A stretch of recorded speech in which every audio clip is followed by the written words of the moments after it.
Welcome back to the Hearthstone Premiership, everybody. We are carrying on with our absolutely jam-packed day of Hearthstone action as we get into another game. Moving on now to Paradox versus DeadDraw.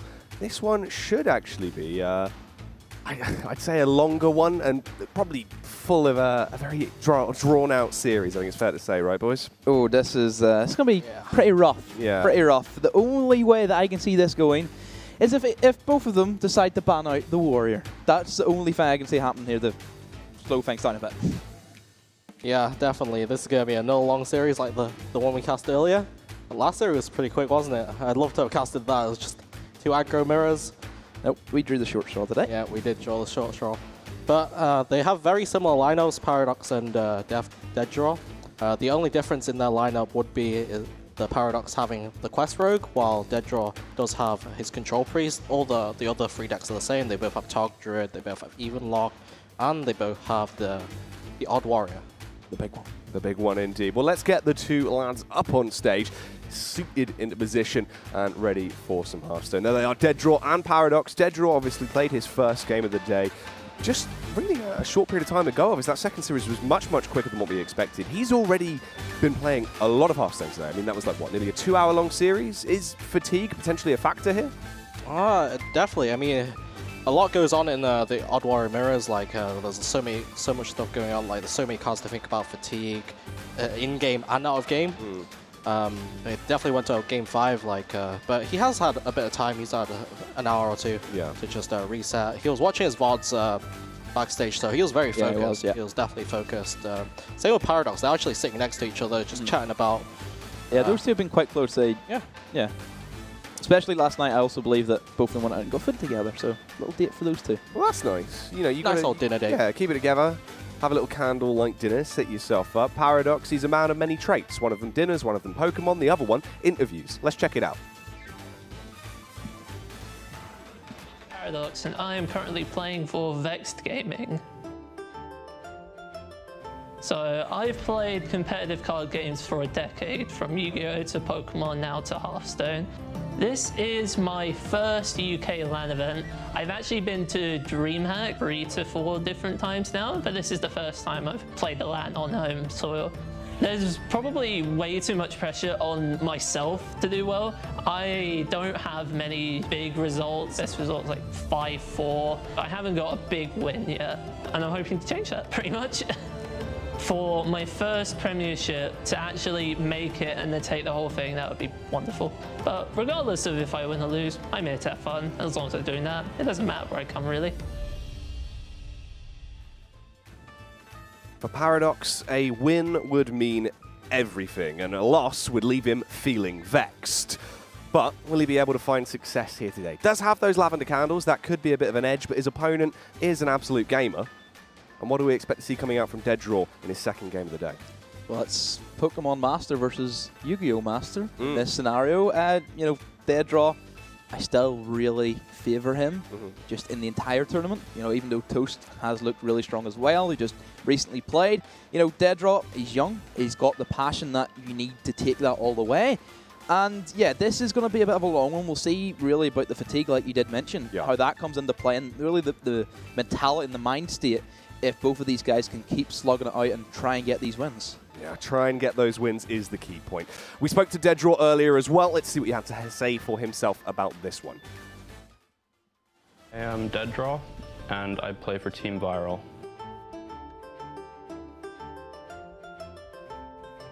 I started playing late 2013 when it was in open beta, and I played some online tournaments in the following year. What drew me to Hearthstone was I used to play Yu-Gi-Oh! When I was a lot younger, so I already enjoyed card games. I also played chess, so I enjoyed things with strategy, and I played WoW a little bit too. So when I heard about Blizzard's strategy card game, I thought it would be perfect for me, and it was. It will definitely add some pressure playing in front of an audience, just because I've never actually been to a live tournament before, but I'm just going to do my best, and hopefully it doesn't affect my gameplay too much. It would be really amazing if I won this, because if I did win, it would really prove to me and everyone else I'm actually capable of doing this competitively. Will DeadDraw find all the pieces of Exodia, the Forbidden One, put him together and have a win, get a Yarmoon under his belt, or is he going to be taking a loss here today, boys, the former Yu-Gi-Oh! Master himself?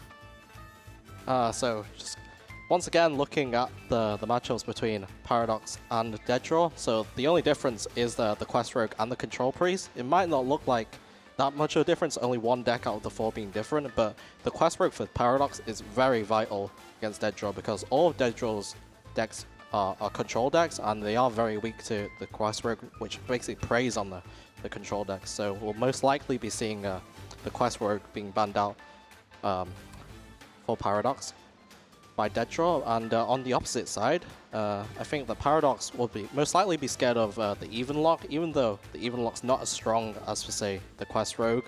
The Even Lock can take wins against the Odd Warrior and the Tog Druid, and also there's Even Lock Mirror on the tables. Well, let's get into the picks and bans then and work out what exactly decks are going to be fielded here, and you guys can give the viewers at home a bit of a better understanding of this, as we do have the picks on screen. That's a bit of an F for us. Yeah?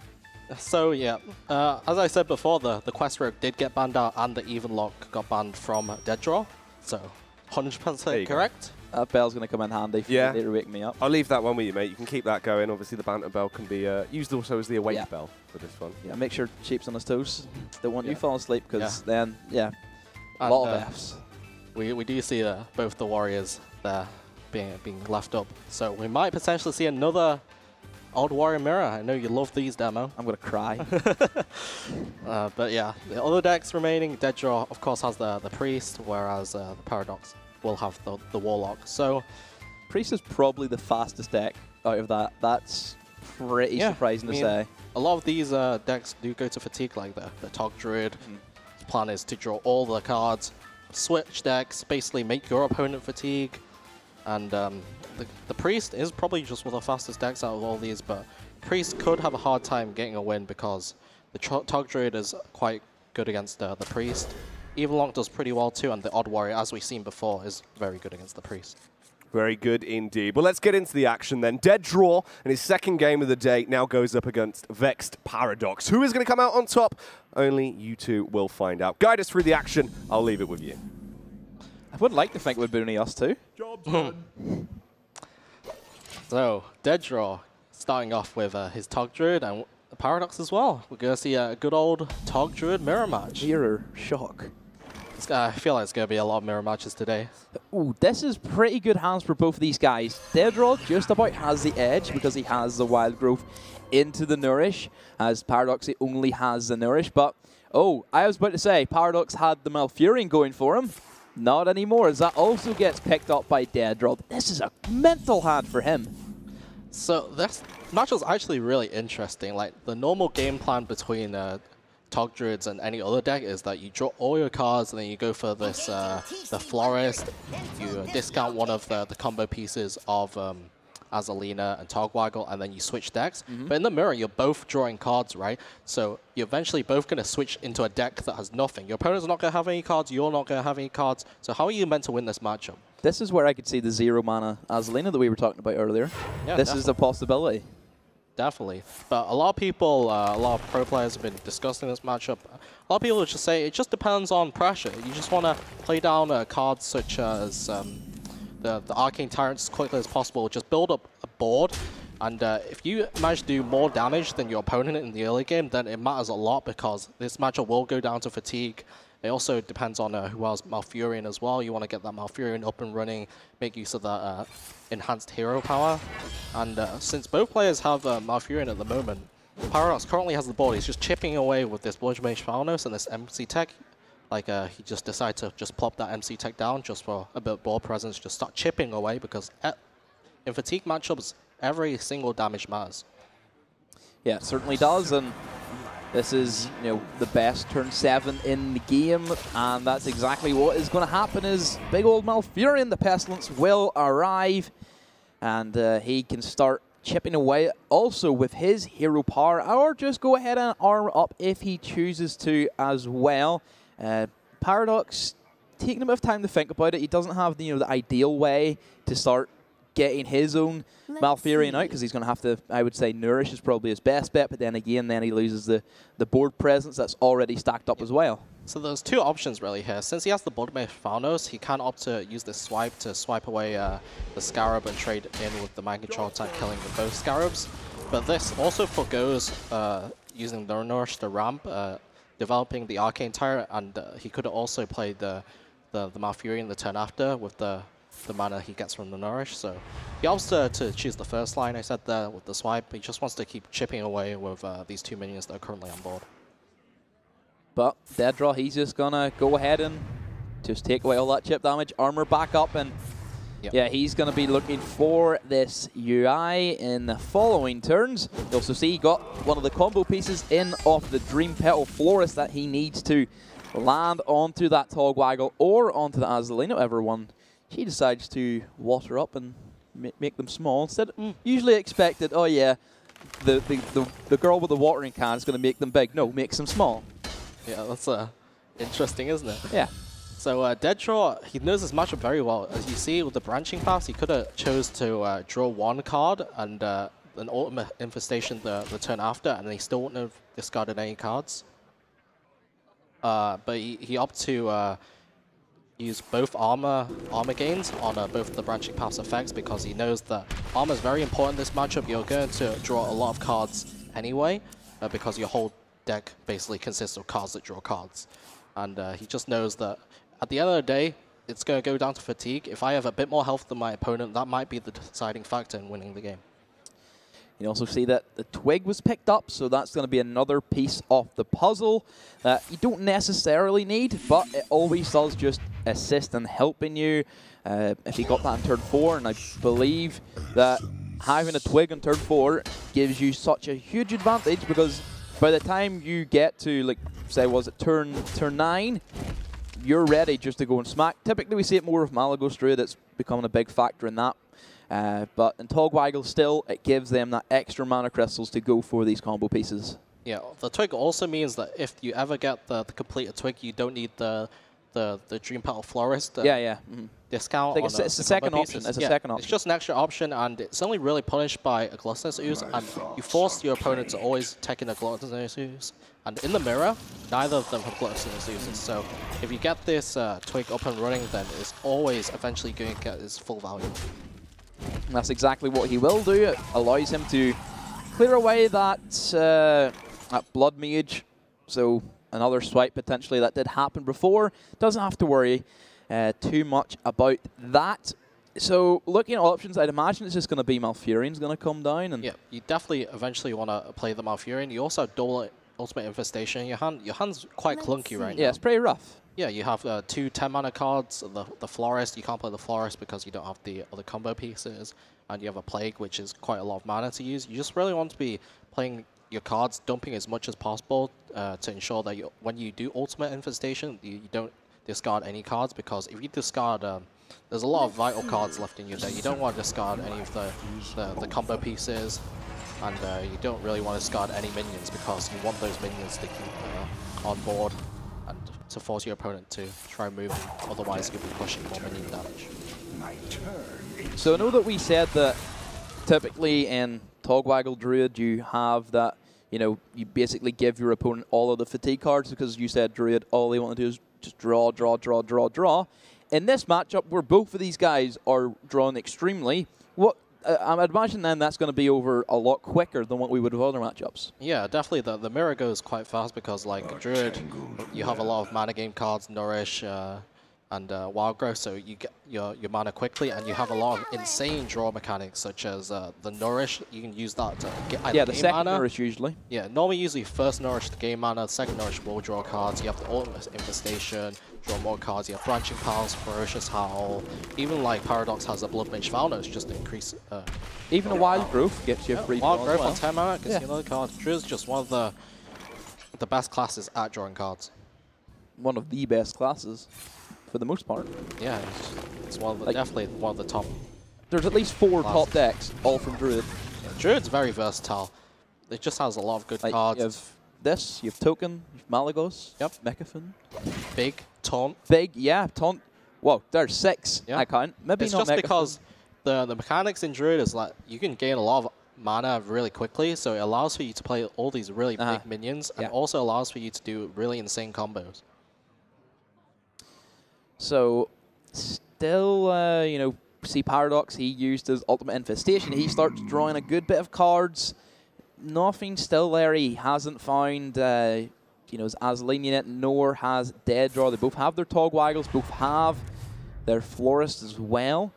So they're, you know, they're taking their time with it at the moment. So they're just, you know, sitting there, they're looking, just fishing for that final combo piece. And DeadDraw, he's only 3 turns away from getting that that Twig of the World Tree finally up and running.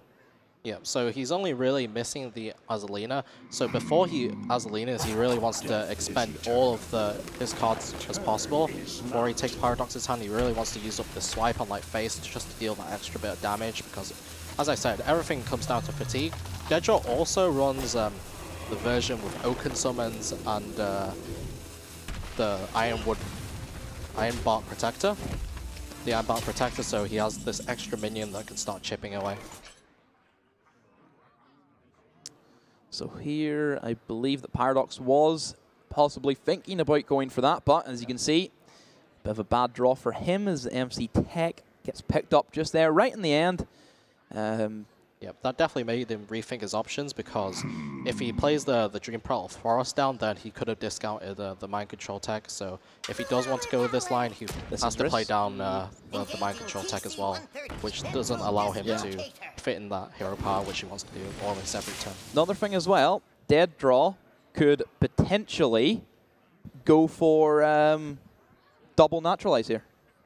You normally want to save double naturalize for after you've switched your decks, because you give your opponent basically your deck, which potentially has like maybe 1 or 2 cards, maybe 0 cards, and then you naturalize some minions and make them take a lot of fatigue damage. Yeah. But you're also seeing as the Paradox already used his Dream Pearl Florist, he might think that he has the Azalina and the Togwaggle combo, so you might want to dump both the naturalizers, so your opponent doesn't get that naturalizers to use on you instead. Like equally, we could just see Azalina get completely wiped for Paradox. Doesn't have that combo anymore, and then DeadDraw, he just wins it from that, because the whole basis around the deck, he can no longer perform. Yep. So DeadDraw, he could assume that the Paradox, as you said, only has 1 combo piece and go for these naturalizers, but it might be safe to assume that, or maybe he just thinks that there will be both combo pieces, so it's probably might not be worth to use the naturalizers right now. So at the moment, just looking at the fatigue battle, the fatigue race armor, DeadDraw just winning, I believe, by 9 health points there. So if it does come down to fatigue, which we know it will, it's obviously going to go that way. And you know, even Paradox, he has a lot more armor gain cards in his hand as well. You can see the Ferocious Howl. You can see also the Branching Pass that can give him all of that armor gain also. I highly doubt that the UI in both of their hands will never be played. So the Arcane Tyrant was actually quite a nice pickup, because he was probably planning on spraying Plaguing anyway, but because he picked up the Arcane Tyrant, he just plopped that down as well, just making it a tiny bit harder for DeadDraw to clear the entirety of the board. DeadDraw might be forced to use maybe the naturalizers now, but he did pick up that swipe, which is very good, because he allows him to swipe the Arcane Tyrant, and maybe you can go for like Branching Paths. Maybe no, you don't have to go for Branching Paths attack, you can just trade on board anyway. So the swipe was definitely a very good pickup. We can just see probably DeadDraw this turn using the swipe to clean up the entirety of this board, use that hero power to clean up a Scarab, and just cementing his board position and keeping his minions alive. You can also see that the final piece of the combo has been picked up by DeadDraw. He found the Soul Thief, and Azalina is going to come down momentarily, just whenever he decides he's ready for it. And the quicker he can do that to afford Paradox from getting his own Soul Thief, then it does put Paradox in, you know, that big footfold, and he really then starts to lag behind. Yep. Also, with DeadDraw having the Twig on 1 mana, if Paradox ever has any of the naturalizers in hand, DeadDraw can just go Togwaggle. He can go his own 2 naturalizers. He Azalina, he'll have exact mana for that. Then he can break the Twig, and if Paradox has any naturalizers, then he can use those naturalizers on some other minions, just putting Paradox so far in fatigue that DeadDraw might be able to close out this game. Equally, Paradox, he has also found his Soul Thief. So both of them do have their completed combos. Only advantage is that DeadDraw has that Twig. And also just a little bit more armor gain as well going to be on his side. And he will go for the combo. We'll see both naturalizers come down here. He was just going to DeadDraw's just going to naturalize his own Togwaggle to ensure that Paradox is lower in fatigue. Then he's just got Azalina. He'll be very happy to see that Paradox has his own copy of Naturalize, so we'll most likely see DeadDraw breaking the Twig here, playing down a cheap minion, naturalizing that too, to just basically deal a lot of damage to Paradox. Yeah, a lot of damage coming out with that mill effect, with the Naturalize, which, you know, it's so strong in the fact that in this current matchup where it's all about fatigue, the quicker that you can build up that ramp and, you know, get it hitting for 4, 5, whenever it gets to 10, and that really starts to chunk out a Druid. Still a couple more armor gain pieces as well for Paradox, but then equally DeadDraw, he also then picks up that same amount. Yeah, because they basically have the same hand right now. It's a mirror matchup. This is why this mirror is matchup with Azalina as well. So Paradox taking an insane amount of fatigue damage right now. He can go for his own Azalina Tog to switch the decks back, but he knows that DeadDraw can just switch back again. Paradox is just taking way too much fatigue, and he just throws in the towel because he understands that it's not a winnable position from that point. Yeah, very well played by DeadDraw. A lot of thinking in towards that and going for that play, and again, it helps that he did get the early start with that Twig, with getting the Azalina and the Togwaggle earlier before Paradox. You could see that Paradox was just ready to go for his combo, yeah, but Paradox was near. Like, they both very, had very Dream close. Forest. Must they have both been got the discounts. two turns, I believe, between them. But he just didn't draw the second combo piece, and also, as you said, the Twig game picked up by DeadDraw was really big because even without the Dream Forest, he could activate his combo, but even with it, he just allowed him to just push Paradox into more fatigue damage, and it was just the point of no return. So that's going to be then DeadDraw. He wins the first matchup. No more Tog Druid for him, so he still has that Control Priest, which we've seen him play a lot today. He had to play it 3 times just to knock over Falcone. And then, you know, Paradox, he still has all 3 of his decks, apart from the Rogue, which is banned out by DeadDraw. So we still have that dreaded Warrior matchup. Yep. That's going to be the big one, I would say. It does feel quite good to win the mirror match because it also, just winning the mirror match, you're 1-0 up, but it also means that the even lock gets one less favorable matchup. The even lock can't hit the Tog Druid anymore. And basically, the even lock is now going to have a bit of a harder time getting a win against DeadDraw because the Control Priest is relatively okay against the even lock. The even lock can win though if they draw their Gul'dan early because it just gives them the Gul'dan hero power, which just gives a lot of healing to the Warlock, meaning that DeadDraw will be put on a clock. And the other matchup would be the even lock mirror, which of course is a flip. Yeah. So it will be the Control Priest for DeadDraw versus, once again, the Togwaggle Druid for Paradox. And we talked about this earlier where Druid just isn't a good matchup for the Priest that DeadDraw's playing with those Mind Blasts and with the Anduin, where, and we've seen earlier how much armor Paradox really did gain from all of those cards. Doesn't have anything at the moment, but look at that. Has the nuts. I think that Tog Druid is even worse for Priest than it is than Token Druid is for Priest, because you do, in Tog Druid, you do run much more armor gain. You run the Ferocious Howls that can potentially gain 9 armor at maximum. Yeah. And you also have your main game plan, which is to switch decks. And DeadDraw really can't end the game quick enough to prevent that from happening. Basically, Druid has so much time to complete their combo, they just take it really slow, they just keep gaining armor. Like, basically, the Druid, when they're trying to complete their combo, they're just drawing cards with Ferocious Howls and stuff, and that's also great against the Priest, because just passively gaining armor when you're not even, that's not even your goal, right? No.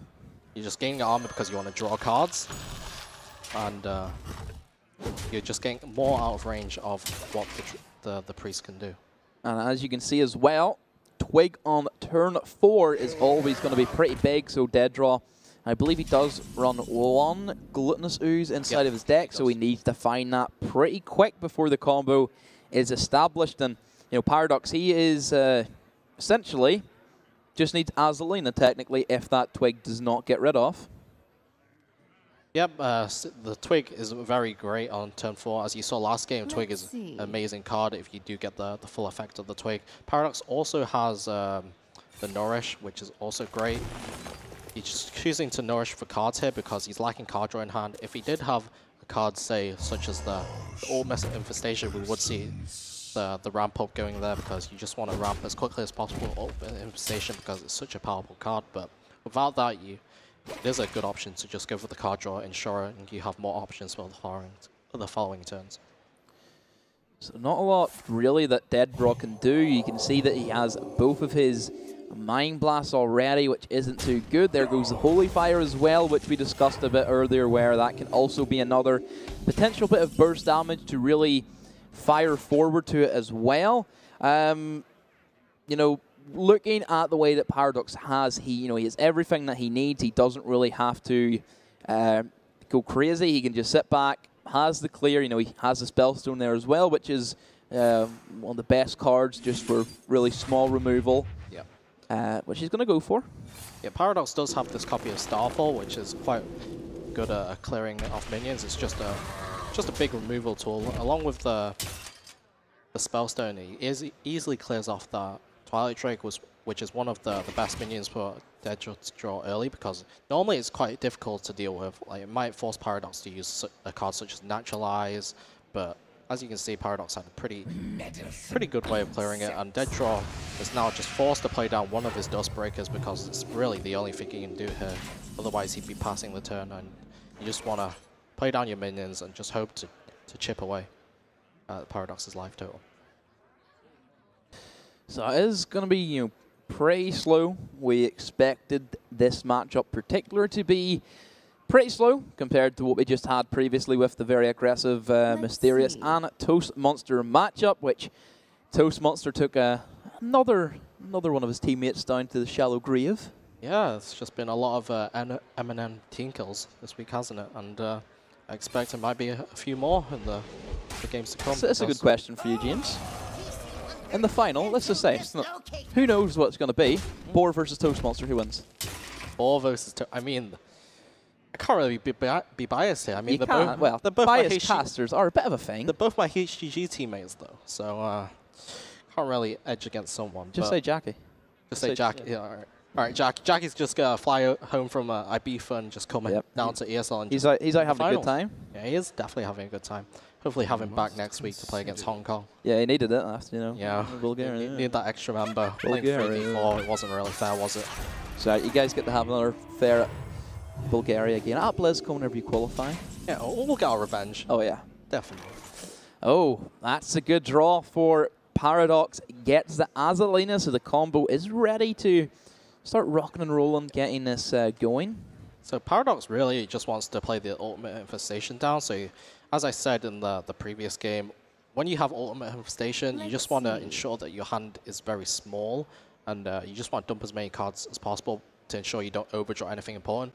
But Paradox has most of his important cards already. He has the Togwag and the Azalina. He only needs the Dream Petal Florist, but he doesn't even need the Dream Petal Florist at the moment because he does have this Twig, which is on one charge. He can just prick this Twig anytime and activate his Togwag and Azalina combo.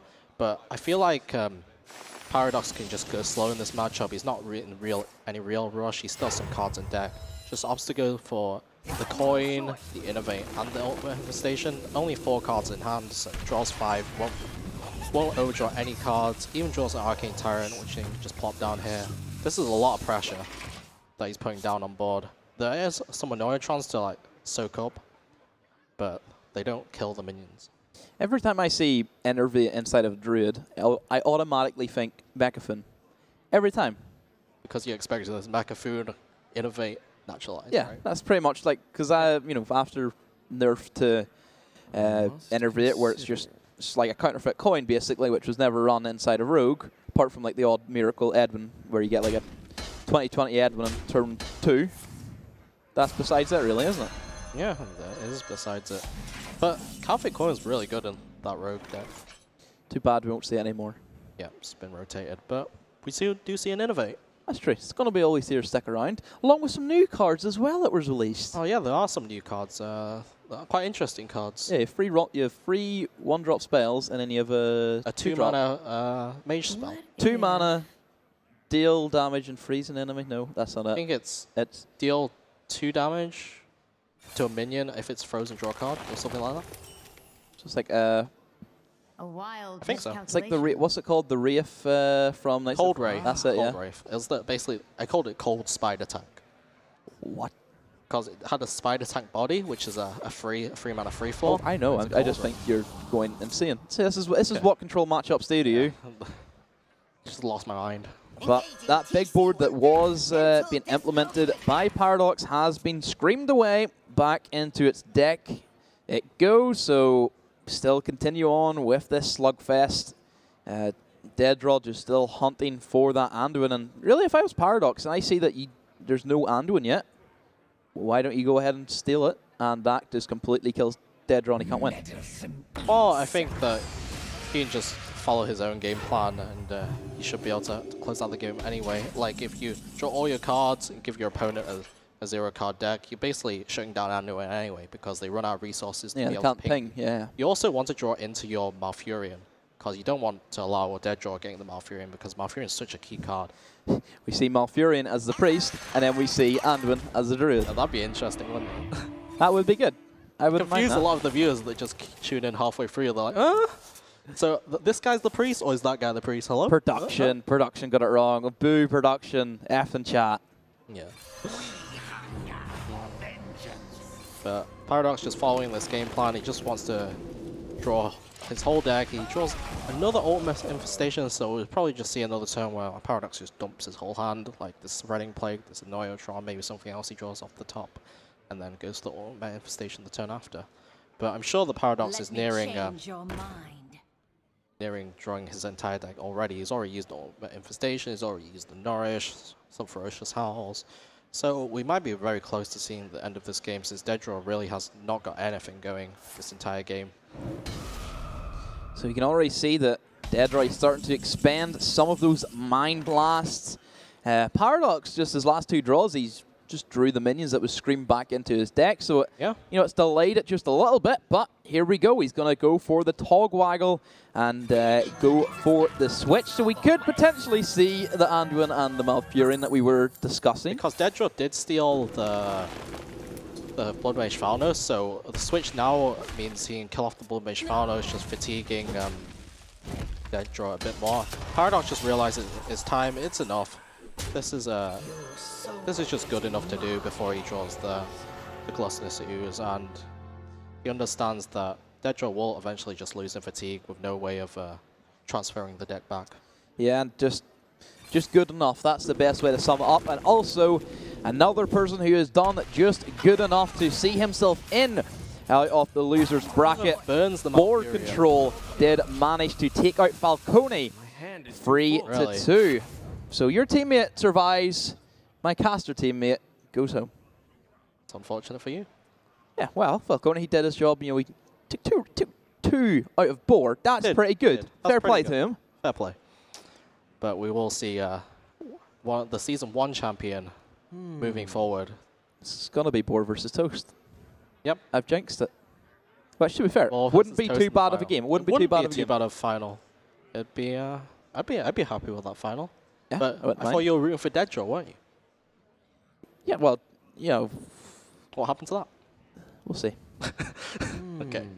So back to the game. Just at the moment, it's looking pretty rough for him. So DeadDraw's going to start drawing some Druid cards. Yeah. Malfurion's been burned. Paradox can get an Anduin, as you said. Might get a bit weird. He's going to get an Anduin, I know he is. But not sure how DeadDraw manages to find his way out of this, because his current deck, which is the Druid deck, consists of just really useless cards. So he basically burned his own Alistraws. That's rough. Rough for who? That's pretty. It's not the best of shapes that could have happened there. And even though looking at it, Paradox, he picks up a Twilight Acolyte, and you would have said, oh yeah, but he hasn't drew a dragon. He stole the dragon from the hand of DeadDraw, so that's actually going to be able to work. Druid Priest, love it. Druid Priest. It's going to be coming up in the arena with like the dual class arenas in Halloween. Oh really? Yeah, where you pick like a druid, and then you pick like a hunter, and then you. Oh, and then you get half. Yeah, did it last year. Oh yeah, they did. You wouldn't know. You don't play arena. Didn't play. But why am I asking these questions? Yeah. Where's Lethal? He would know. They're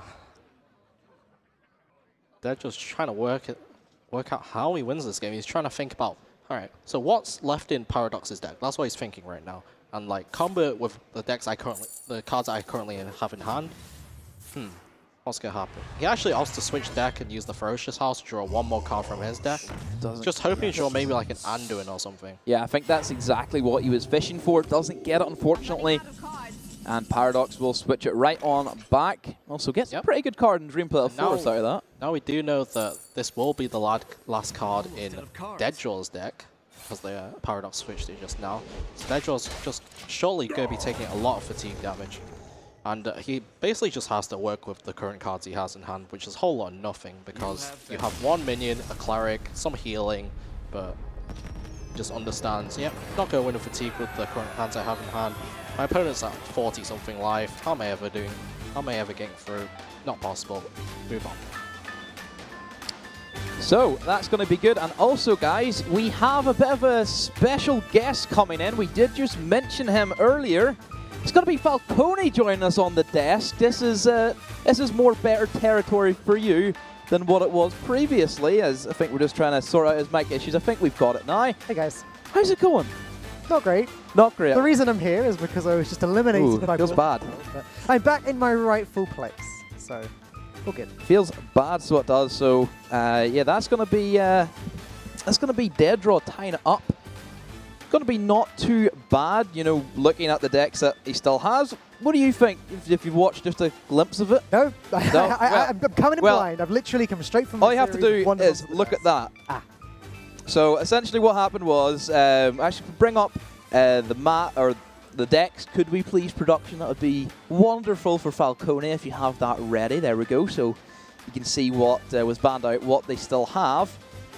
So it's essentially going to be Odd Warrior, and then Control Priest, and also Even Lock. Ah, yes, DeadDraw, my first opponent of the day. It was close. You nearly pulled it back. It was close, and I loved it. I think Priest is sort of the big story for him. Yes. Is he the only person here playing Priest? I would expect so. Yes, he's a very, very big fan of this Priest. I saw him playing on ladder, as I said earlier. He's really good at the deck. He knows how to palette the ins and outs. He knows everything about it. And I think it's just a comfort pick. That's comfort pick, yeah. That's why he brought it. It's very good wording. He struggled with it against me. That was almost my way back in. It was the potential reverse sweep. I think he regretted banning my my Even Warlock. He should have been banning my Warrior. He thought that after he'd done it. We wish he banned the Warrior. Yeah, I bet you do. But this game isn't going to be nearly as long, and in theory, Paradox should be incredibly favored. Yeah, so this was similar to your game, wasn't it? We should be able to avoid having the Odd Warrior mirror. Don't worry too much about that. But earlier on, you were the Warrior here, so what do you think about this? I think that the Warrior is very favored. Yep. DeadDraw was clearly very good with this deck, right? Like, tempers his threats, plays a little bit onto the board each turn, and just tries to beat you out over time. He said to me that he really needs an early Skulking Geist. Like, that's important. Yeah, definitely. So that's something Paradox is going to want to be playing around. If he draws a Mega Assembly, he jams it on turn 1 or turn 3 or whatever, so that he can fit in the hero power as well. As you can see, DeadDraw has the Skulking Geist in hand, so that's one of the key cards, because, of course, you destroy the Omega Assemblies, the Shield Slams. But other than that, you also want as much board presence early on as possible. You have to start chipping in away at the armor, because eventually you have to end out the game using your Anduin. There's no way you're going to win in fatigue, and basically your game plan is Anduin, get the pings in, get the Mind Blasts in, kill them. Hopefully they die. And that's where it does get, I guess, a little bit complex. It's that, yeah, DeadDraw will be playing for board all the way through the game, and the Warrior will at some point run out of removal. Yeah, Paradox has got both Super Colliders, that's great. But there will come a point where he kind of has to play Dr. Boom to get that little bit of value that Dr. Boom gets, to get those microbots, to get the deal 3 damage. But at that point, he gives up gaining more armor. And that's where the priest can win with 4 Mind Blasts. Basically, the only time you do that is when you run out of removal. Like, if you have removal all the way through and you're not under that much pressure, you can just keep using the tank up hero power. There's no point of you going into Dr. Boom mode, because potentially, if you go to Dr. Boom mode, you might not ever get the 7 armor, right? So you might stay with your current life total forever. Which is unlikely. I like Boom. It could happen. Boom's good. Yeah. There he is. There he is on cue, but I doubt Paradox will be playing him on turn 7. If he doesn't need to, then of course he won't. In my game earlier, I waited until I had like 30 armor or something. Yeah, you did. Wait until you just ran out of resources. I think you had like a Zilliax left. That was about it. Zilliax kind of favored you in that matchup as well, because it gave you that life tool. Yes, it's great. I think I discovered a second one. You as well, did. which is very helpful. Yeah, it's very good after Alex Straza. The Alex Straza you, they hardly ever push through the armor. So when they Alex Straza you, can just plop down the Zilliax and you can just get that extra healing in. Who should I be supporting in this game, Green Sheep? I mean, DeadDraw did beat you, so are you going to be? Well, that's the question. Am I supposed to now want to see him eliminated, or should I be wanting him to win the whole thing because he beat me? I think I normally support the player that plays the best out of everyone. So I've seen DeadDraw; he's been playing very well. Paradox had a few slip-ups through his matches with ball control, but I have known Paradox for a long time. Like, Paradox mentioned he played Pokemon TCG, the card game, when he was younger. And I also did that. I met him at a few events, actually. Since we're both from the UK, went to Nationals, saw him there. He also always qualified for the World Championships in Pokemon, which is quite a feat. So he never knew about that. Yeah, he's been playing card games for a while. I think earlier this year, or maybe last year, he completed playing Pokemon entirely. So he's definitely focused on his Hearthstone career. He's put all the time and effort into succeeding in Hearthstone. He does a lot of coaching, I know. He also practices with a big Scandinavian practice group. I think it has players such as Zork, Far, Fluffy. Those are the names you might have heard of. And basically, he just asks them for advice, and they just help him out. And they definitely helped him out for this tournament. So looking at, coming in towards the mid game, we can start to see the full hands, who's going to keep what. Of course, you expect to see the Geist coming from DeadDraw on the next turn. Like you said, that's what he wants, is to get rid of those value from the Mega Assemblies that Warrior really does rely on for the most part. So I don't imagine that the 2 Super Colliders are going to come in too big of a train, unless DeadDraw is going to try and fill up the board and go really wide and just try and put out all of the tempo, which he needs to chip away at the armor. As for the Priest, as you said, it's very hard for DeadDraw to spread wide. Normally, the Priest only plays 1 big minion at a time, so Super Collider, it's a great card against decks such as like Zoo and stuff, because they spread really wide, so you know your Super Collider is always going to get value. Super Collider's not that great in this matchup, but it's still fine because it forces your opponent to keep their board small. They can't ever expand if they see the Super Collider, unless they have like the 1 copy of Gluttonous Ooze, because then the Super Collider gets too much value, and then it allows Paradox to use less resources on clearing than he would have needed to. Abomination, that's a card that seems to have made its way into some of these Odd Warrior decks recently. He's actually running 2 copies, which I'm I seen that. Yeah, it was surprising. Surprised by. So probably against your Token Druid. But no copies of Whirlwind. No. Is Abomination better than Whirlwind? So we had this predicament in HGG. We'll look at both the cards. We had this same scenario where we are like, okay, so Token Druid's really good against Odd Warrior if you don't have Abomination or Whirlwind. But Whirlwind's only good against Token Druid. A Whirlwind against any other deck is really bad because it doesn't do much. Whereas Abomination, like sometimes Abomination's fine to just play down as a 5-drop. You just play it down as a minion and maybe like pressure or something. Maybe it helps clean up the board in future turns. Whereas Whirlwind normally just doesn't do much, and it also gets Geisted. That's another thing. So in HGG, we did go for the 2 Abomination, no Whirlwind line. I think Paradox has similar thinking. But then, okay, if Whirlwind's in your deck and it gets Geisted, that's probably a good thing in a lot of matchups, right? If it's in your hand, it gets Geisted. Sure. It's not great. Oh, so speaking of Geist, I believe Paradox actually lost 4 cards from his deck when that Geist was played, because he hadn't actually drawn nothing in hand. Any of his 1-mana spells. So it's quite a big hit, but I'd rather them be in my deck than be in my hand, because like losing cards in hand is so big. And fatigue should not be an element in this matchup usually, because Priest does have the Psychic Screams. Maybe they'll eventually have to use those. And the Warrior, since Paradox does run the Elise and the Zola and 2 Daihorn Hatchlings, DeadDraw doesn't have any silences in his deck, then it's very hard for this to go to Fatigue and DeadDraw be in a scenario where he wins from that. Seems to be that DeadDraw, he's having the same issues that he's had time and time again, where he just has not got his Anduin early enough. He hasn't got his Alexstrasza early enough, which is, you know, the main cards that he needs to start getting the pressure, start pinging, because just that little bit of chip damage really does put the pressure on Paradox. It forces him where he can't really play Dr. Boom, so he won't get that same kind of value, and especially whenever both of the Omega assemblies are going to be gone, he needs that delivery drone to start building up those mechs again. Yeah, so as we mentioned in the start of the game, you do have Dr. Boom. Like we were talking about that card a lot. He doesn't choose to play that on turn 7 because he knows that he's not under enough pressure yet where he needs the value hero power. This was just so clean as well, wasn't it? Like Daihorn hero power blocks his 3/3, value trades into it. And again, it doesn't look to me that Paradox is under enough pressure to really be considering that Dr. Boom. He can just play Stonehill, grab a taunt, hero power if he wants to. Yeah, this Twilight Drake is one of the biggest threats for DeadDraw. Very silenceable though, isn't it? Yeah, there is that IMB Carl, 2 IMB Carls in the Warrior deck. This is definitely the best target for the IMB Carl, so we'll most likely be seeing that come down. And just the Stonehill, because it fits the mana perfectly. You can even fit in the hero power. He actually opts to use this Zola onto the Daihorn Hatchling. He just wants this extra minion to be able to play down in future turns. Which I don't mind. Also drawing a 6/9 for 5 mana is always pretty good, right? Yep. It's nothing to do with the fatigue plan in this game. It's all about getting those big pressure turns. But yeah, especially whenever DeadDraw doesn't run any Shadow or Death, so those are going to be sticking around unless he wants to go for the Psychic Scream. But then again, you put them back in, and then they come back out again. And sure, oh, I'll put them back in. Yep. Oh wait, hello, I'm back again. Yep. The only clean ways of dealing with it are Anduin and actually, is he running any Cabal Shadow Priests in the? Yeah, they're in his hand. What am I talking about? He has right there. 2 Cabal Shadow Priests, 2 Twilight Acolytes, so maybe there could be a turn where I think DeadDraw only runs 1 Cabal Shadow Priest. Yeah, 1 Cabal Shadow Priest, 1 Holy Fire. Sorry. Right.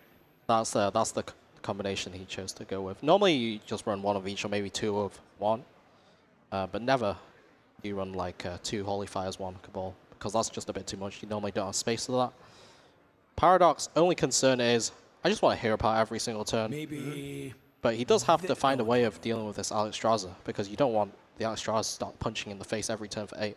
He does. If he just sticks up the Daihorn Hatchling, though, unless it gets stolen by the combo we were talking about a moment ago, then in theory the Alexstrasza shouldn't be able to go face. Either it has to be Psychic Screamed away, or that's pretty much it, right? There's no other clean ways to remove this. I guess Holy Fire plus Duskbreaker, something really fringe like that. He can't even go for the combo anyway, because he doesn't have a dragon.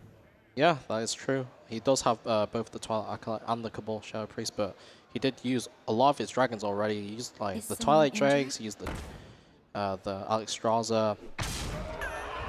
DeadDraw, still no Anduin, of course. Like, that's just one of the cards you definitely want to pick up. Wouldn't be that good this turn, because if he did Anduin, he would kill off his own Alexstrasza, but he's just choosing to draw as many cards as possible. As I say Anduin, there's the Anduin. Also another Gluttonous use, which, seeing 2 Soup Colliders, that could be useful later on.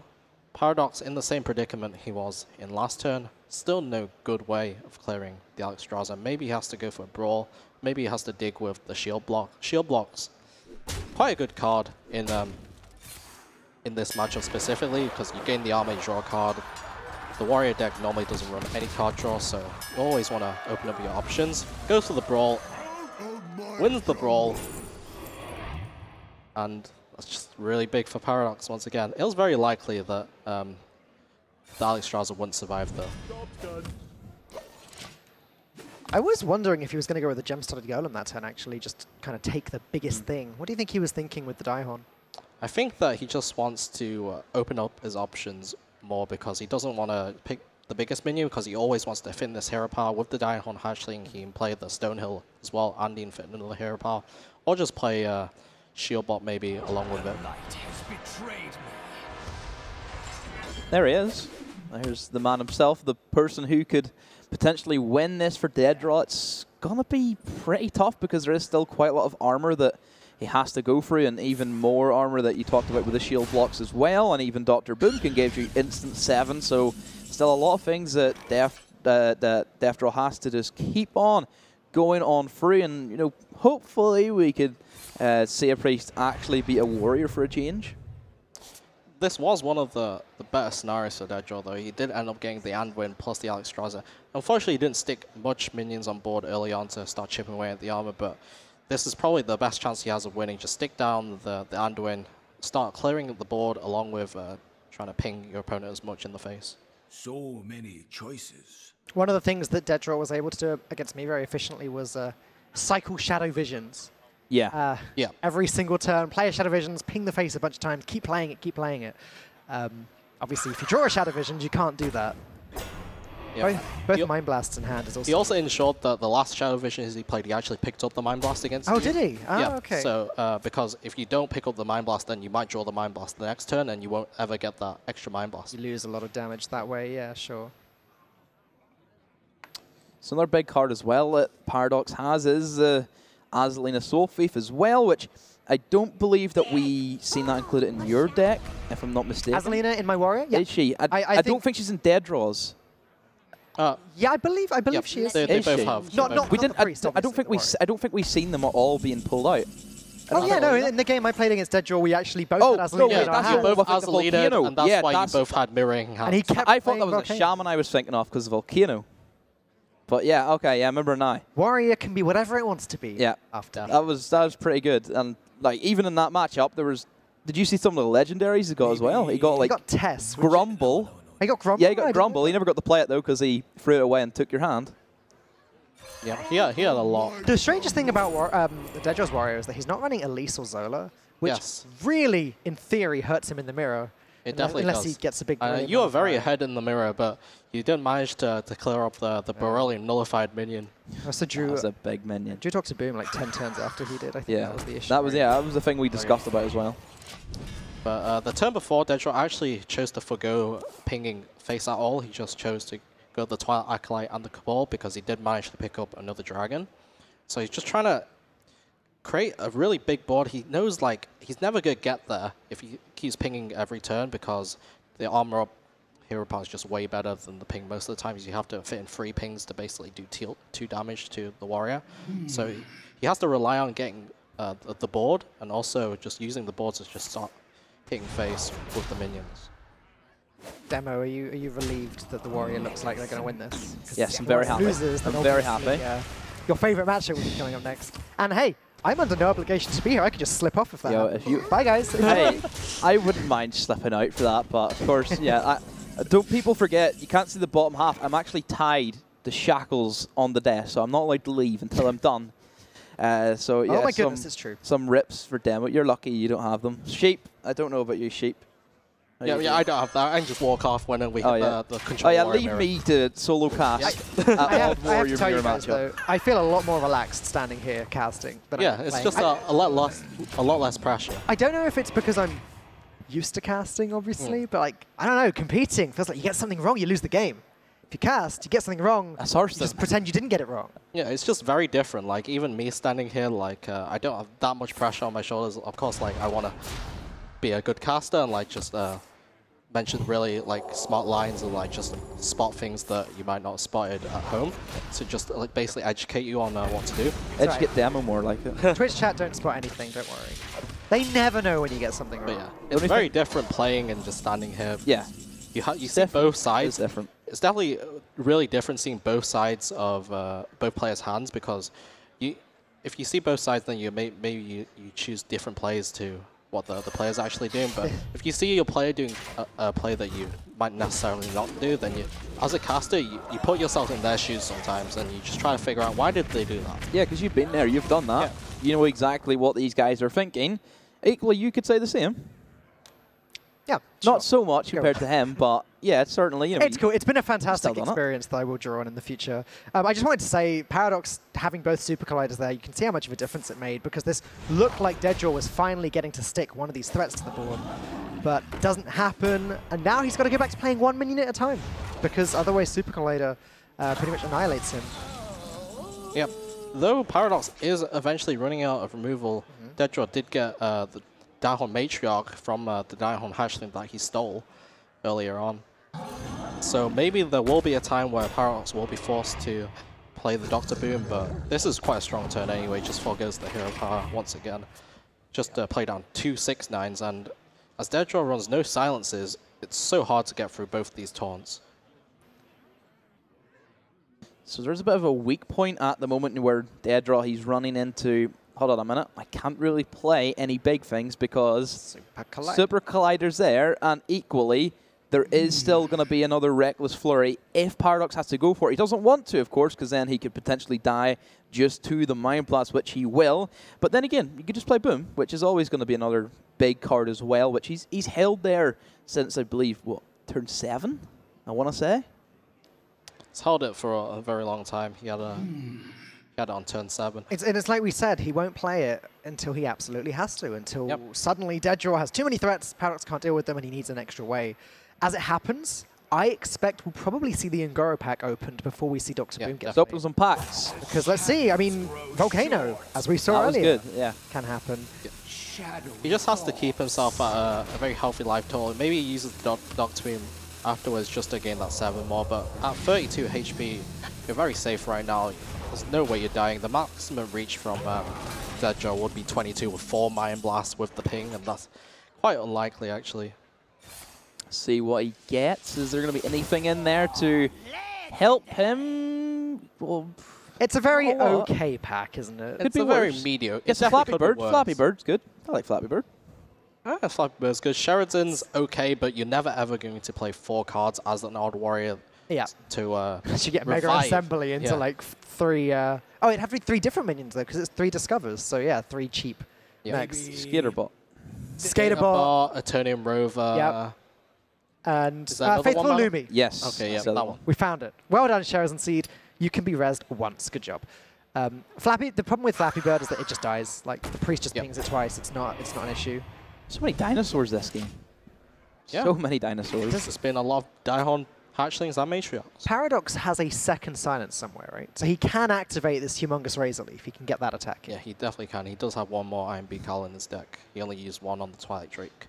Does he have any elementals to activate the Servant of Kalamos? I don't think there's any elementals in Odd Warrior, is there? Maybe you can get one off Stonehill? No, he can get... Osrook. Oh, yeah. Osrook? Sure, yeah. That's pretty expensive, though. He can get, as a mech, he can get the... what's it called? The mech that's also a beast and I'm not great with names. Nightmare Amalgam. Good job, Demi.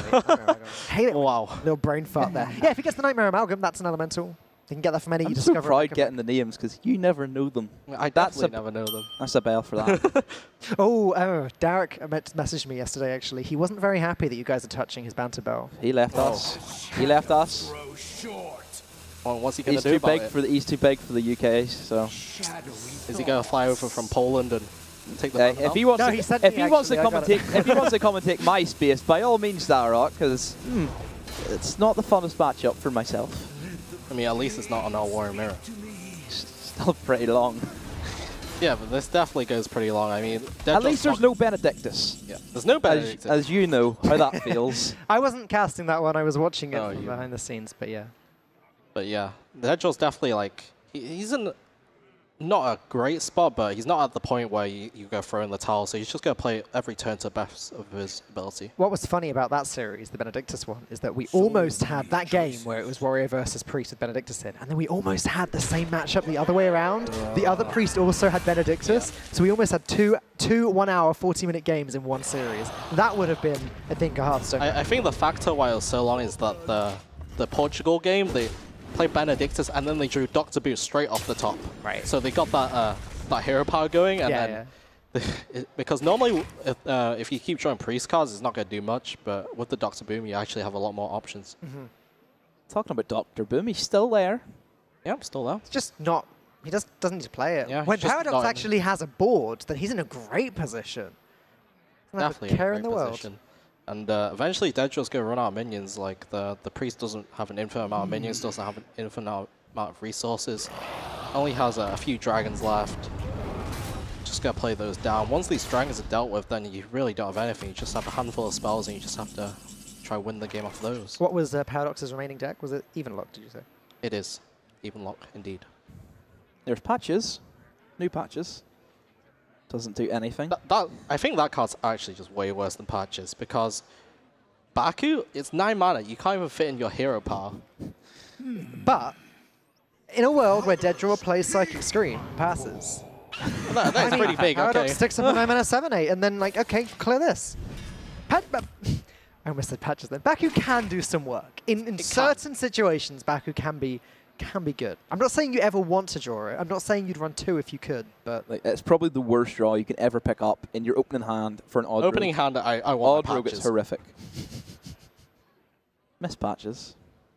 Do you though? Yahar. I kind of miss it, but I kind of don't at the same time. Shadowy thoughts. do you miss patches with charge or without charge? Oh, I miss it with charge, definitely.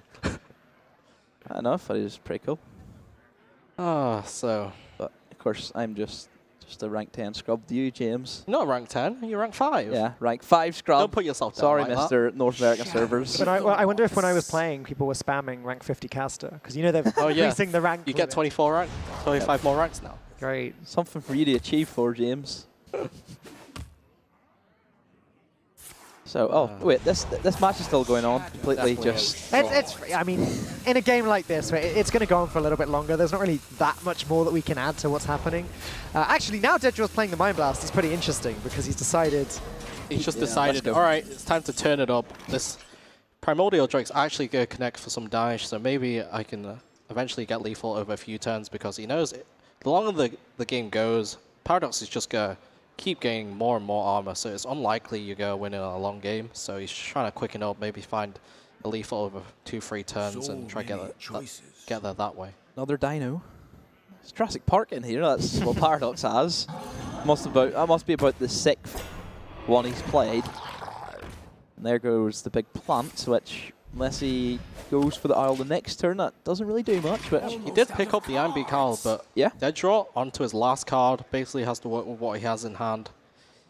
Don't quite think that's enough damage, I'm afraid. He has got a Psychic Scream, does clean up the board. I guess he's hoping stick maybe this Primordial Drake, maybe stick the Pyromancer, start chipping for free, but that's looking very unlikely from what we see from Paradox's hand. He just has a lot of minions to refill with. The fact that he's not even been in that position where he's felt sort of... I don't think there's been any single turn where he's strongly considered playing Dr. Boom. Like, he just hasn't been in that situation. Just been pressing that hero power button every single turn, just keep gaining that armor, play 1 or 2 minions, and then force DeadDraw to deal with it. DeadDraw, hello? Come back. DeadDraw's flickering on and off right now. I don't know what's quite happening there. DeadDraw is a glitch. Just glitching out. It's just...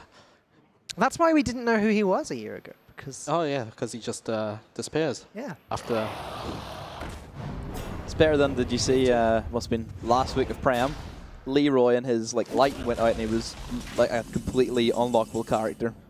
You should have seen it. It was just like a black silhouette, which was pretty cool as well. Well, I'm sure we'll get that fixed. DeadDraw is very much out of cards anyway. The Vicious Fledgling will be able to go face. What do you know? Yeah, yes. wow. Flappy go. Can play another dinosaur. How many dinosaurs is that demo? Ooh. We're getting there. All we have to do is to make sure if we're going to open up this park to remove all of the teeth and all of the claws from the dinosaurs. That's where Jurassic Park went wrong. Then they can't eat. They can't eat us, exactly. But then they can't eat. Yeah, you just feed them through a tube. Oh, yeah. Oh, just force feed them. Very nutritional. That'd be a very sad park. Definitely would be. I think we did too good. May as well just let me play Hearthstone. I'll probably get more views. So there is literally nothing that DeadDraw can do, right? He has. He could scream and then next turn stick a Twilight Drake and hope that there's no way of dealing with it. So he has 7 cards in hand. So the maximum pings he could get from 7 cards 14. With infinite mana. Yeah. Okay. So what you're saying is that he's lost. Yeah, it was Raza Priest with I don't know. 15 oh, pings. don't even mention that name. You can ping before you start playing the 7 cards. Yeah. So, in your world with your unlimited mana, then yeah. Raza. Really not looking good. I don't think DeadDraw himself thinks he can do anything much. He's just Passing over Paradox. Paradox, you can do what you want. At least he's back. Finish me off. I was gonna say I wonder why he's still playing this one out. But to be fair, one of my matches against Ball Control was my Odd Warrior versus his Quest Rogue, and I played that one out. Yeah, I mean, you just have a glimmer of hope in your mind. You're like, I really don't want to. It was over pretty soon, really, when he played Valera on 9 into Scale Height Double Zola on 10. It's like, well, yeah, okay. Yeah. But I played it out. Got 2 series against them. You can walk away with your head held high against, you know, one of the guys who's pitched to win this. Not that I'm salty at all, by the way, but last game, did get Rexstar on 6. Just saying. Anyways, back to the series. Yeah. I've got that one out of my system now. Paradox up 2-1 in the series against DeadDraw. Paradox really on a roll. Firstly, he beat Ball Control. Yep. Now he's up against DeadDraw. DeadDraw hasn't lost the series yet. He went 3-0 in Swiss. He won his top 8 match onto top 4, and now he's in a losing position. Only the Warlock left for Paradox. DeadDraw has the Priest and the Warrior. This event is a big deal for Paradox as well. I think it's fair to say. Yeah, it's a big deal for both. He tried to qualify several times before, never quite made it through. But this time he did. He made it all the way through the qualified into the final. And like he's one of these UK players, I think, that's maybe a little bit lesser known universally compared to yourself, Green Sheep, Ball Control, Jackie, etc. I don't even know who this guy was before I started casting with him, so maybe not. And like when it comes to the Hearthstone Global Games votes, for example, he just hadn't made enough of an impact, I think, to be a serious consideration for anyone that's been following the scene. So a win like this would really be putting his best foot forward and announcing, hey, I am serious about this. I am one of the best UK pro players. Yeah, he was on the voting, so but unfortunately, as you said, he hasn't made a name for himself just as yet, hasn't just got the accomplishments that maybe Ball Control had at Toast Monster. Toast Monster is actually having a really great year. He is, yeah. Definitely. Moving on to HGG, he's actually a very vocal guy in the HGG team, helps out a lot, and a very big, vital part to our success. Maybe I should start bathing in Toast. Yeah, that's what I was going to say. That's maybe another reason why. What a pitch. That's honestly why I kind of voted for the guy, because, like, yo, fair play. You know, that's pretty good. Well, exactly. You are the prime example of how that worked. And like, to be fair, whenever that came out, I had no idea who he was at the time, so I didn't vote for him. I didn't know who you were. What do you want me to do? You have free Did you know who I votes. was? You get free Did you know who votes. I was? Who did you vote for? You have free votes. Jackie. And? Toast. Not me. And somebody else. Very I picked Jackie because I like the name Jackie Chan. Wow, it's suddenly gotten really awkward here. Like, do you know who I was? No. No. I actually, okay, fair dues, fair dues. I voted for the team that got it. And I didn't vote for Toast because of the picture. I actually voted for Toast because I think he's a great Hearthstone player. Anyways, Mountain Giant played on turn 3. That's good, isn't it? Definitely good. I think that's good. I think that's good. Definitely good. I mean, But look, the Twilight there's an Archive. answer. So good. Yeah, it's a pretty good answer. Paradox can silence something next turn. He can either silence his own Giant to make it an 8/8 and slam the face, or he could silence the Twilight Acolyte, which will prevent DeadDraw from getting the value trade, as that will go back to being a 2/4.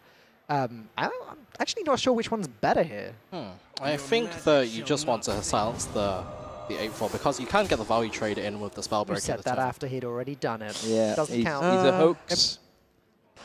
But I think that just leaving this 2/8 on board is very good, although it can get Cabal Shadow Priested the turn after, so that could definitely be a setup that DeadDraw was hoping for. If he had a second silence, that would be If he had a second perfect. silence, it would definitely be perfect. So maybe I'm not sure about this, but Paradox just choosing for the option of sticking the minion. He doesn't really want to trade it off because he does see that the Spellbreaker can get the value trade. And now I'm just staring at this Cabal Shadow Priest, knowing pretty much exactly what DeadDraw is going to do next turn. In the meantime, I don't think there's much Paradox can do to mitigate that. He can just put another big thing on the board, Twilight Drake, I guess. Just lets DeadDraw have Could see a coin Lich King coming out in the near future as well, which could give him a bit of a swing, because then by that stage, we know that there's going to be no Twilight Acolyte unless he does pick one up. That's true, actually. Or more to the point, there is only one Cabal Shadow Priest in the deck. So if DeadDraw does use it on this 2/8, then he can't use it on the Lich King because it's gone. Definitely. Both the Acidic Swampies is getting picked up with Paradox. They're not any use in this matchup. The Priest does not run any weapons at all, so basically just kind of a dead draw. I did that pun earlier. Doesn't count if you do it twice.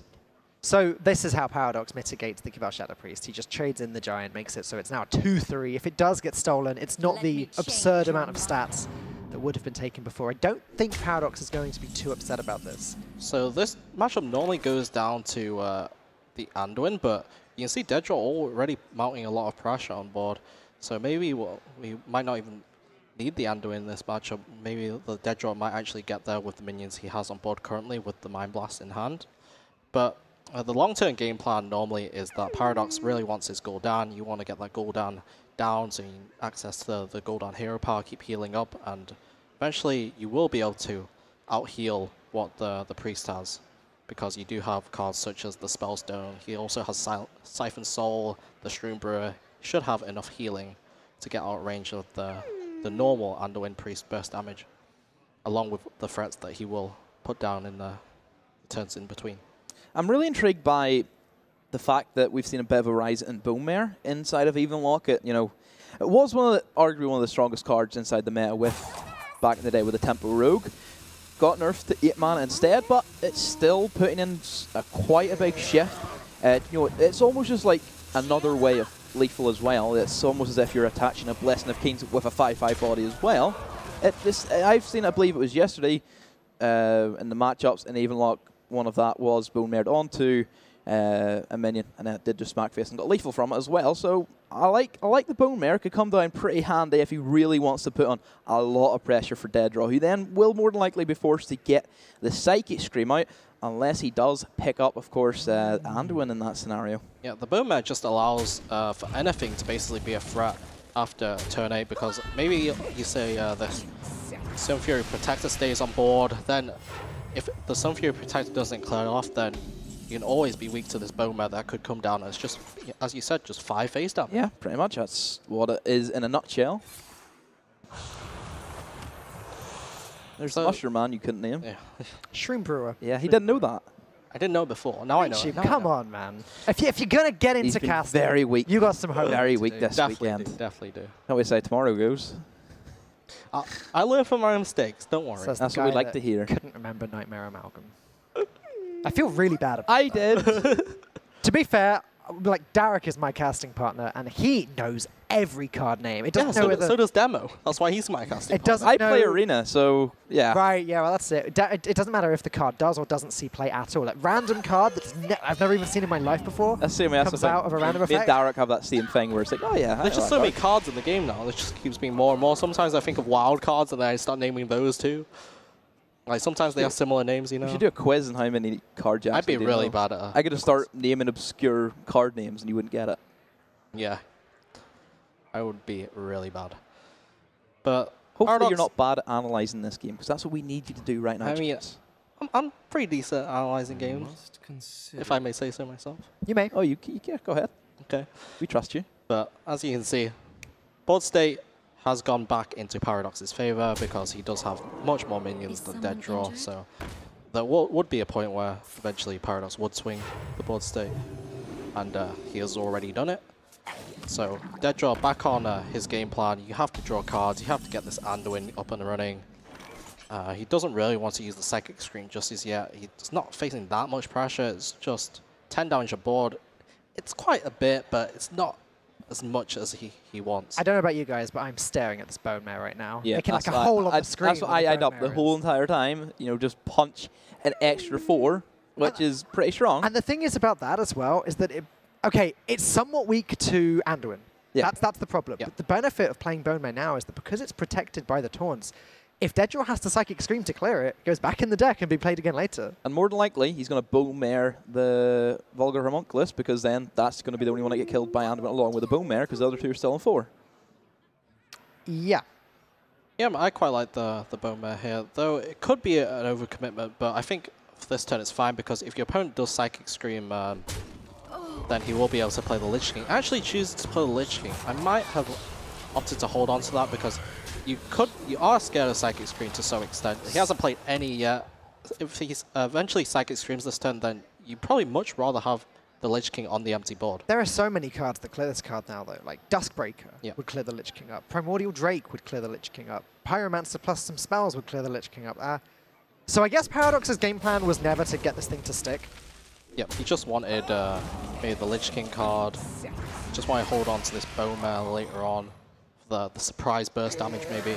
Death and Decay is not bad in this matchup. It's very nice. Yeah, it's paired just with it's just a nice card. I think it's probably one of the better Lich King cards. It's just good in a lot of scenarios. I've been saying for a while, I think, like on average, I think Death and Decay is just the best one. It's also very cheap, so you can fit into a lot of turns. You can develop a minion, Death and Decay. It's not like Hellfire, it doesn't damage your own board, just damages your opponent. Also, you can use it for some surprise lethals like Death Coil. That could also be another factor. I like Death Coil. I think that's good. Plays around. Yeah, Death Coil is really good. It would be really good for Control Priest to have that, because it's just another Mind Blast as well. Most times the only... I think any class would just stick Death Coil in their deck, quite honestly, if they could. I think in the current meta, I actually don't like Army of the Dead that much. The Army of the Dead used to be amazing. We had this discussion on stream during a week, and you said it was amazing. And I was like, is it really? Well, in some scenarios, it is amazing. In very specific decks. Pump Like Druid. even Lock, for example. Army of the Dead is premium. But it's like, if you're playing like Mali Druid, you get Army of the Dead. Don't really want to play that. But what are you talking about, Green? You hit 6 mana, summon your Malagos from your deck. Or discard 5 cards. Yeah. All that. Well, if you're bad at Hearthstone, then sure. Sure.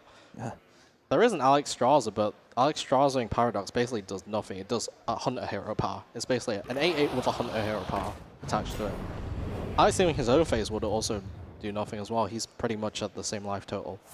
So just opting to go for this Primordial Drake. He just really has to find this Anduin because he has gotten Paradox to quite a low life total, and Paradox still hasn't got that Gul'dan in hand. And again, Bone Marrow looks amazing here if it's not answered by Anduin. But the problem is for Paradox is if there is an Anduin, how bad do things get? Like that, the whole board gone. DeadDraw can start pinging away. He could also just, since he's seen a Primordial Drake, he's seen a Dustbreaker, he could just go Siphon Soul, play his Acidic Swampooze, play his Volgar Homunculus, play some smaller minions that pressure nearly as much as the Bone Mare did, since the Bone Mare would have to trade off and he wouldn't have pushed any face damage. This allows him to push 4 damage. DeadDraw's getting pretty low right now. He knows that there are double Hellfire in Paradox's deck still. So he has to always play around the 6 burn damage coming down because Paradox has held a lot of cards on the right hand side. Paradox will also be much more keen to play that Homunculus now that he's drawn a Spellstone. So at least the damage that he takes, he can heal back up again. It's a pretty tough turn for DeadDraw, you know. So DeadDraw picked up the Northshire Cleric, but he doesn't have anything. Well, he can only really go for 1 draw. If he had a Divine Hymn, then he could go for multiple. Oh, he's got a Mind Blast. Look at that. Yeah, he just really has to draw cards right now. The Mind Blast is always dealing 5 damage. It's just a bit worse. Did he get the him? He's playing very quickly. No, he didn't. Okay, I honestly... I think he just... If that was him, that would have been pretty bonkers. The speed at which... 3 more cards, but yeah. The speed at which he played that Cleric, I honestly thought he'd You missed it in his match against you. He done Shadow Visions. Yeah. And he insta-picked the card, and production couldn't even get the discover on screen. Literally just boom. Powered shield. Powered shield, just cleared your whole board, basically. Yeah. That would have been exactly what it was insane. For, so no thinking time required. So 10 damage available. Actually 11 damage with the Bone Mare. Just a bit short. This Mossy Horror is very good. It clears up 2 minions. He'll take this trade in. Still has control of the board. Can even play down a Shroom Brewer. Just develop the 4/4. Yeah, develops the 4/4 body, and DeadDraw's basically staring down lethal. There's 10 damage on board. If he decides to heal his face and just do nothing, then he's just dead to the Hellfire. So it basically just forces him to play the Scream. He does pick up the Anduin, so he could play the Anduin and technically survive. No, it's too risky. But yeah, it definitely is too risky. But it's definitely a card he wanted to draw. However, clearing the board now and planning on playing the Anduin next turn does seem like the way to go. He can Anduin. The Alex Straza is a little bit awkward. Paradox has kept his health total very close to 15 throughout the entire game to prevent that from getting any real value.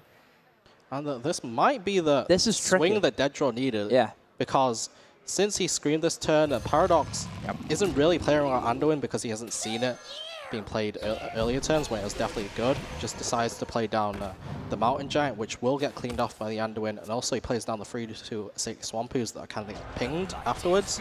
So DeadDraw's basically taken out a lot of threats of Paradox's side, though Paradox still has this Bone Mare, which will definitely be good in the following turn.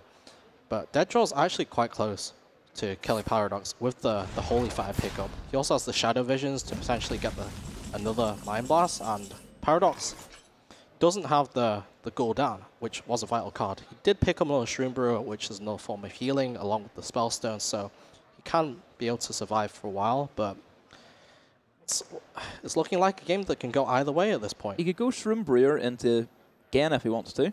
Puts more pressure on the board, gets him healed up so he doesn't have to worry about dying to another potential Mind Blast and Holy Fire. Yep, definitely. He already saw the Psychic Stream come down, and making a wide board is definitely good against Priest. So I think we will be seeing the Shroom Brewer and the Gen. It's just 2 minions, you heal a bit, you go to 19. You're very unlikely to die at 19 because you've already seen 1 Mind Blast. He would need 3 Mind Blasts to actually kill you that way from 19. So it's a very safe play. Given just to do that. Given that only... But actually, have either of the Shadow Visions been played yet this game? I've not been keeping track. I don't believe so. No. So, okay, so it's possible for him to get 19 at some point. Yep, at some point, but he hasn't played them yet, Yep. so it's not possible this turn. He does have the Shadow Visions, but it's quite interesting. He could use the Holy Fire to kill off the Gen Grey main. Double ping the Shroom Brewer. Double ping the Shroom Brewer could do that, and then starts to feel bad though, doesn't it? Yeah, because you really want to be ending out the game. I like Holy this Fire play, is so Green much Sheep. damage. I do like this play as well. SM Mork! Because you're basically setting up lethal with the Mind Blast, I think. Yeah, that's correct. Yep. You can go ping, Visions, ping, Mind Blast. But no, that's only 9 damage. He could just go for the Spellstone. That's what I'm looking at the moment. But he does have the Divine Hymn, so he can ping, heal up again. I guess if but he's still scared, he could get the second hymn maybe from the I just think he wasn't scared of dying this turn, so he opted for that play. If he's ever in trouble, he can just Mind Visions for look at something that Paradox's saves him. face at the moment. Yeah, do you see that sigh of like relief? How stressed he is now. I can relate. He wasn't like this earlier. You were a little bit more like that. Yeah, I bet I was. I tried to hide it, but... Seen a couple of times where your face was kind of like screwed up in shock. I also, as I'm sure you mentioned, lost my pen at some point. Turned out I was sitting on it. Oh, wouldn't There that be uncomfortable? Didn't even notice. Yeah, just that focused. There we go. Butt of steel. But yeah, if it was ever in trouble, he could have also went for the Mind Visions and the Shadow Visions, I mean, and the Psychic Stream, of course. So he was never in really any trouble. He's just hoping that maybe top decked the Mind Blast, and then it would have been lethal straight away. But now the pressure continues. DeadDraw has to get out of this somehow. He may have to rely on Giggling Inventor. Yeah, the Giggling Inventor, he has already seen the Mossy Horror, but Giggling Inventor is susceptible to just like a trade-in and a Defile. The Hellfire doesn't quite do it, but if he does trade in a Defile, then he's still technically not dead because Paradox could only be pushing the 6 with the Sun Fury, but he does have that Hellfire in hand, which would mean it would be enough if he did pick up the Defile and if DeadDraw only played down the Giggling Inventor. So I think we will definitely see the Giggling Inventor this turn. It's just like if he decides to go for the Divine Hymn and forego one of the pings, that's the real option here. So essentially one of the only outs for Paradox would be to get the Defile, if I'm not mistaken. Yeah, if he just trades in, Defile's enough. Because another big one. You have a 1, 2, 3, and a 4, and your Sun Fury would survive. This is why you played Puzzle Labs, to figure this out.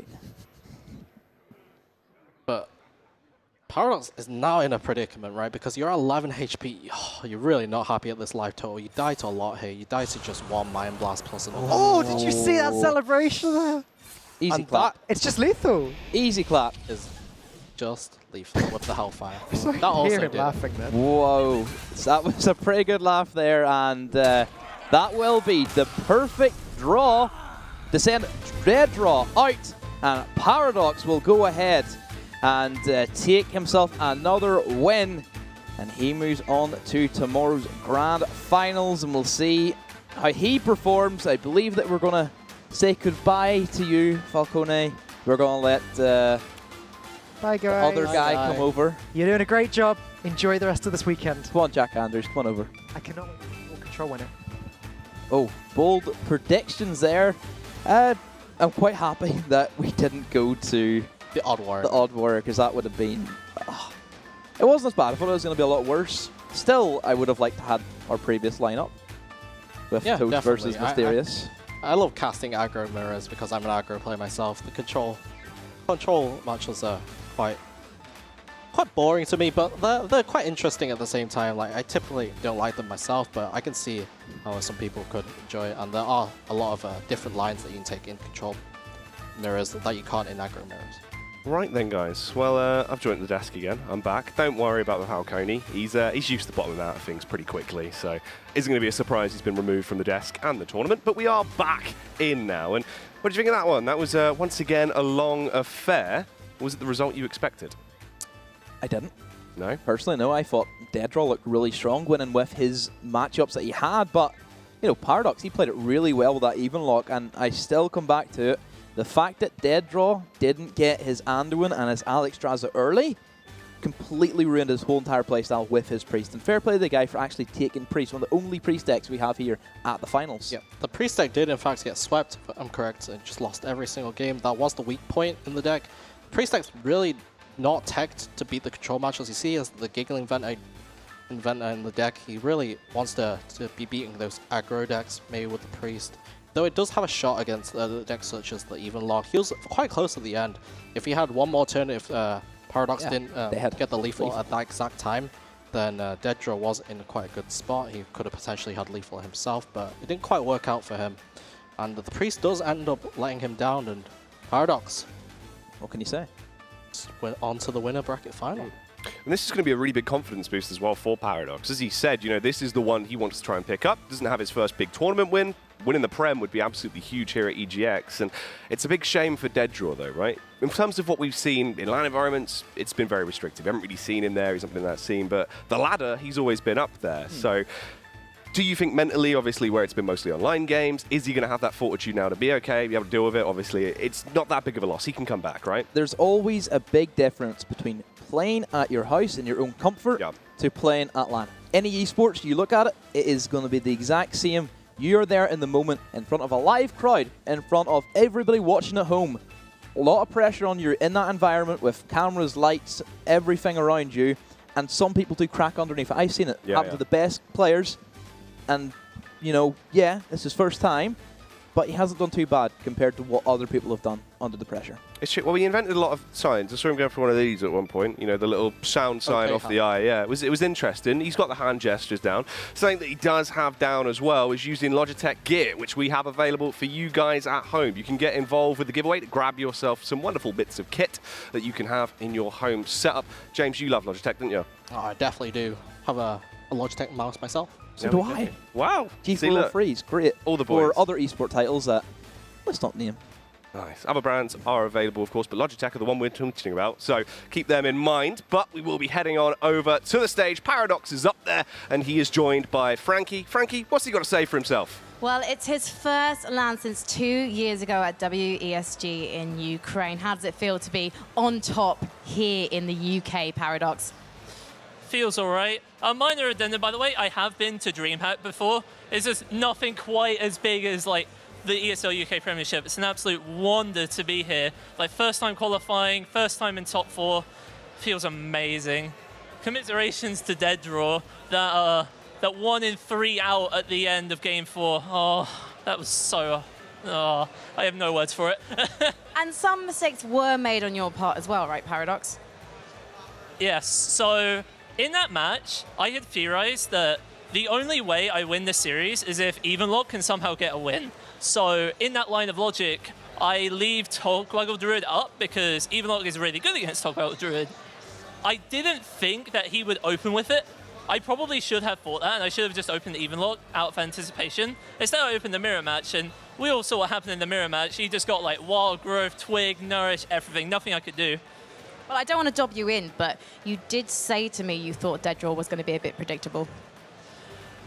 I mean, he said it himself, but he's brought Priest every single week, like in the qualifiers and here.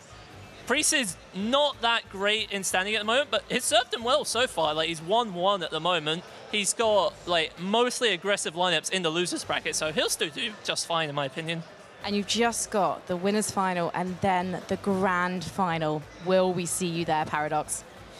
Well, as long as Toast Monster doesn't do some ridiculous things against me, I hope so. But Kieran is also a really good up-and-coming player. He was on the Global Games team. He's top cut, like, DreamHacks in Montreal or wherever. He's a really good player. It's going to be a very hard-fought match, absolutely. Well, we can't wait to see that, and we're going to see that in the show tomorrow in our final day of the ESL Premiership Hearthstone Finals, powered by Intel and gaming from Curry's PC.